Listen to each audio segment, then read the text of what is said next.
तो स्वागत है आप सभी का आज की क्लास में। आज की क्लास में मैं आपके लिए लाया हूं ऐसे 5 क्वेश्चन जिनको देखकर आपका दिमाग हिल जाएगा, क्योंकि पेपरों में ऐसे ही क्वेश्चन आते हैं जिनको देखकर हमारा दिमाग हिल जाए, लेकिन होते बहुत सरल हैं। तो चलिए हम इनकी प्रैक्टिस करते हैं। तो पहला क्वेश्चन है हमारा, जैसे कि आपके पिताजी की पत्नी के भाई की माताजी आपकी क्या लगेंगी? तो दादी, बुआ, नानी या चाची, बताइए। अब ये आपका दिमाग घूम गया होगा, अरे ये क्या क्वेश्चन है, इसको कैसे सॉल्व करें? देखिए कुछ नहीं करना, बहुत ही आसान है। अपन को क्वेश्चन को सबसे पहले क्या करना है, बहुत आराम से पढ़ना पड़ता है। जैसे कि इसने क्वेश्चन ने क्या कहा, आपके पिताजी मतलब पापा की पत्नी मतलब आपकी मम्मी के भाई आपके मामा की माताजी, मामा की माताजी कौन हुई, नानी जी, आपकी क्या लगेंगी? तो देखो, मामा की मम्मी हमारी नानी ही लगेंगी, तो इसमें हमारा ऑप्शन कौन सा होगा? सी वाला सही। देखिए क्वेश्चन क्या कह रहा है, आपके पिताजी की पत्नी मतलब मम्मी, मम्मी के भाई की माताजी मतलब मम्मी की मम्मी होती है हमारी नानी जी, तो आपकी क्या लगेगी? तो हमारी क्या लगी? नानी लगी। तो देखिए कितना सरल क्वेश्चन था, फिर भी लोग इसको करने में गलत कर देते हैं। तो अब अपन देखते हैं दूसरा क्वेश्चन हमारा।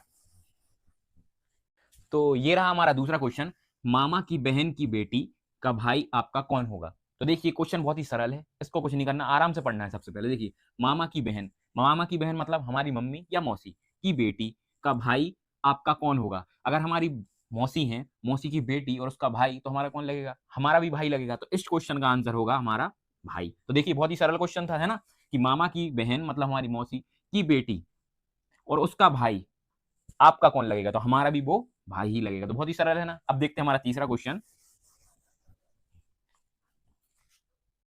तो ये रहा हमारा तीसरा क्वेश्चन। चलिए देखते हैं तीसरा क्वेश्चन हमारा कहता क्या है, कि आपकी बुआ के पति की सास आपकी क्या लगेंगी? तो देखिए, आपकी बुआ मतलब आपकी बुआ के पति आपके फूफा जी हुए, उनकी सास आपकी क्या लगेंगी? तो देखिए, क्या आपकी दादी लगेंगी, वो नानी या मामी या बुआ? एक मिनट आप सोच कर देखिए। जैसे आपकी बुआ हैं, उनके पति क्या हुए? आपके फूफा जी, तो उनकी सास आपकी कौन लगी? उनकी सास बुआ, जैसे कि बुआ हमारे पापा की बहन है, तो पापा की मम्मी कौन लगी? उनके फूफा जी की सास लगी ना, मतलब हमारी दादी लगी। इसमें क्वेश्चन में होगा, आपके बुआ के पति की सास आपकी क्या लगेंगी? तो हमारी दादी लगेंगी। तो ये हुआ हमारा तीसरा क्वेश्चन का आंसर, बहुत ही सरल था। अब देखिए हमारे चौथे का आंसर, बहुत ही अच्छे क्वेश्चन चल रहा है। तो ये रहा हमारा चौथा क्वेश्चन। चौथा क्वेश्चन क्या कहता है हमारा, कि कविता ने एक लड़के का परिचय यह कहकर बताया कि वह मेरे मामा के पिताजी की इकलौती पुत्री का पुत्र है। तो लड़का कविता का क्या लगेगा?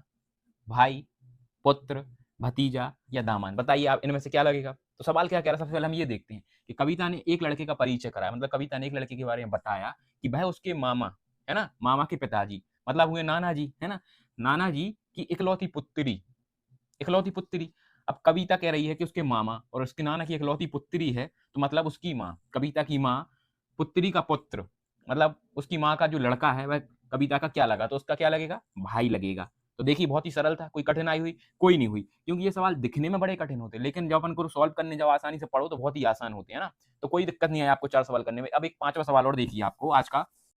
तो ये रहा हमारा पांचवा क्वेश्चन, आज का आखिरी क्वेश्चन। क्वेश्चन क्या कहता है, कि एक औरत की ओर इशारा करके संदीप ने कहा, उसकी पोती मेरी माँ की अकेली पुत्री है और संदीप की क्या लगेगी? तो देखिए क्वेश्चन आपने पढ़ लिया, कि एक औरत की ओर इशारा करके संदीप ने कहा कि उसकी पोती मेरी माँ की इकलौती पुत्री है और संदीप की वह क्या लगेगी? तो क्या संदीप की वह बहन लगेगी, दादी लगेगी, सास लगेगी या माताजी लगेगी? तो ये क्वेश्चन मैं आप लोगों के लिए छोड़ता हूं, कि आप लोग इसको देखिए और इसका सही आंसर टिक कीजिए। और अगर आप लोगों को इस क्वेश्चन ना बने तो कमेंट में पूछिए, मैं आप लोगों को इसका जवाब बताऊंगा, क्योंकि 4 मैंने की, एक तो आप पे बनना चाहिए ना। तो इसको आप कीजिए, फिर मिलते हैं अपन अगली क्लास में।